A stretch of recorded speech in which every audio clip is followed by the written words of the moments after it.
नमस्कार, आप देख रहे हैं NBC 24 और मैं हूं आप सभी के साथ ब्रह्मचारी आशीष।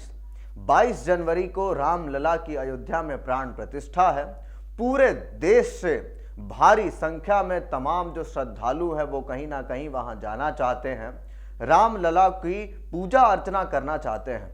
मगर देश में एक ऐसा भी धड़ा है जो साफ साफ रामलला की प्राण प्रतिष्ठा का इस समय बहिष्कार कर रहा है।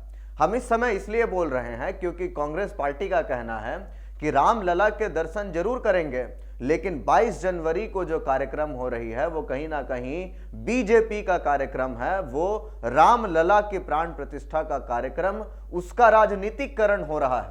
अब ऐसे में सबसे बड़ा सवाल है कि केवल कांग्रेस ही नहीं बल्कि वाम दल और भी बहुत सारे विपक्षी दलों ने साफ साफ 22 जनवरी की कार्यक्रम का बहिष्कार किया है। दल तो ठीक है, मगर पुरी के शंकराचार्य जगत गुरु निश्चलानंद महाराज जी ने भी इसका बहिष्कार किया है। उन्होंने क्या कहा हम आपको बताते हैं। उन्होंने साफ कहा कि जिस तरीके से रामलला की प्राण प्रतिष्ठा का कार्यक्रम प्रधानमंत्री मोदी जी द्वारा कहीं ना कहीं होना है, तो ऐसे में साधु सन्यासी वहां जाकर के क्या करेंगे? क्या वो सिर्फ वहां जाकर के ताली बजाएंगे, मूक दर्शक बनकर खड़े रहेंगे? रामलला कार्यक्रम जो है, रामलला की प्राण प्रतिष्ठा जो है, वो साधुओं का काम है, साधुओं का कामकाज है। उसमें प्रधानमंत्री मोदी की इस तरीके से प्रमुखता में रहने की क्या जरूरत है? और उसी के साथ साथ उत्तराखंड के एक बहुत ही बड़े बाबा कह सकते हैं, अभिमुक्तेश्वरानंद जी महाराज ने भी साफ कहा है कि जिस तरीके से अर्धनिर्मित मंदिर है, कहीं ना कहीं अर्धनिर्मित मंदिर में अगर रामलला की प्राण प्रतिष्ठा आनन फानन में की जा रही है तो ये गलती है और कहीं ना कहीं इसको सुधारना चाहिए। उन्होंने साफ कहा है कि रामलला की प्राण प्रतिष्ठा तो बहुत जायज बात है, बहुत सही बात है, कहीं ना कहीं हिंदुत्व के रक्षा की बात है, लेकिन अर्धनिर्मित मंदिर में इस तरीके से प्राण प्रतिष्ठा करना, आनन फानन में करना, हड़बड़ी में करना, ये कहीं से भी उचित नहीं है। उन्होंने ये भी कहा, उन्होंने साफ कहा, जिस तरीके से वास्तुशास्त्र का उन्होंने कहीं ना कहीं दर्शाया और वास्तुशास्त्र दर्शाते हुए कहा कि हमारे हिंदू के विधि विधान में ये साफ लिखा हुआ है कि जब मंदिर की पूरी निर्माण की प्रक्रिया पूरी हो जाती है तभी मूर्तियों का प्राण प्रतिष्ठा किया जाता है। और ऐसे में फिलहाल जो अयोध्या का राम मंदिर है ये अर्धनिर्मित है और अर्धनिर्मित मंदिर में इस तरीके से आनन फानन में प्राण प्रतिष्ठा करना कहीं से भी उचित नहीं है।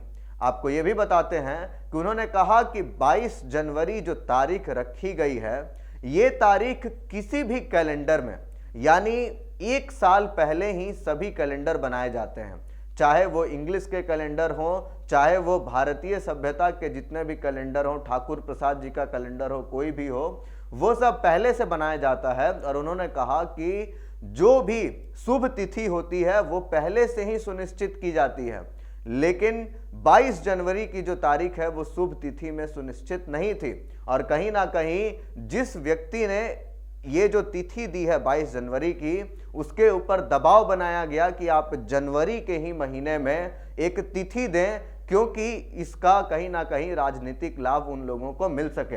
अब ऐसे में सबसे बड़ा सवाल है कि क्या सच में भारतीय जनता पार्टी राम मंदिर का इस तरीके से मुद्दा उठा करके राजनीतिकरण करना चाहती है राम मंदिर का?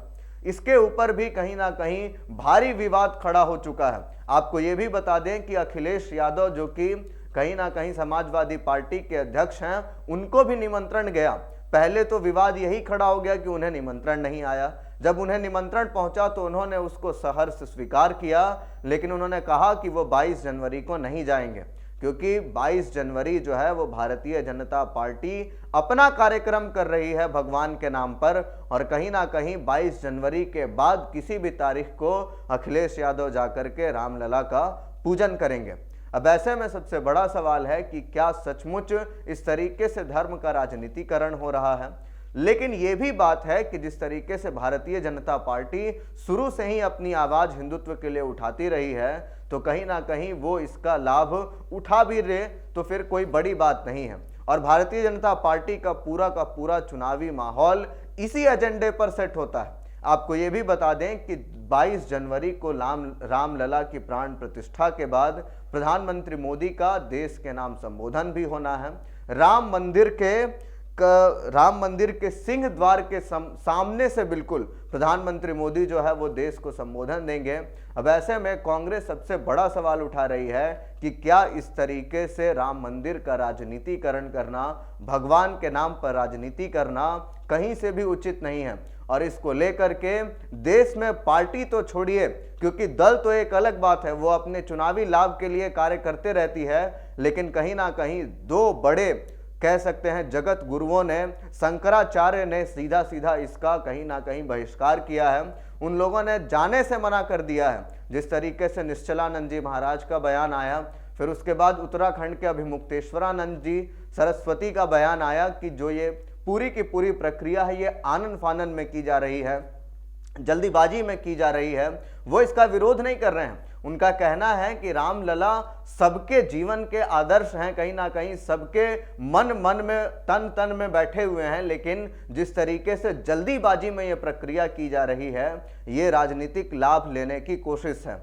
और उन्होंने साफ साफ घेरा है भारतीय जनता पार्टी को कि भारतीय जनता पार्टी जबरन जनवरी के महीने में इस तरीके के कार्यक्रम को करवा करके राजनीतिक लाभ लेना चाहती है, चुनाव में वोट बैंक को अपनी तरफ करना चाहती है। और कहीं ना कहीं 22 जनवरी को जो ये रामलला का कार्यक्रम होने जा रहा है उसमें इन दोनों बड़े महानुभावों ने जाने से इनकार कर दिया है। और उसी के साथ साथ आपको बताते चले कि इंडिया महागठबंधन के तमाम विपक्षी दल ने भी सीधा सीधा 22 जनवरी की इस कार्यक्रम में जाने से मना कर दिया है। पूरे देश में हर व्यक्ति तक अक्षत और राम जन्मभूमि में पधारने का जो आमंत्रण पत्र है वो पहुंच रहा है, लेकिन फिर भी जो तमाम विपक्षी दल हैं उनका साफ कहना है कि ये धर्म की राजनीतिकरण है।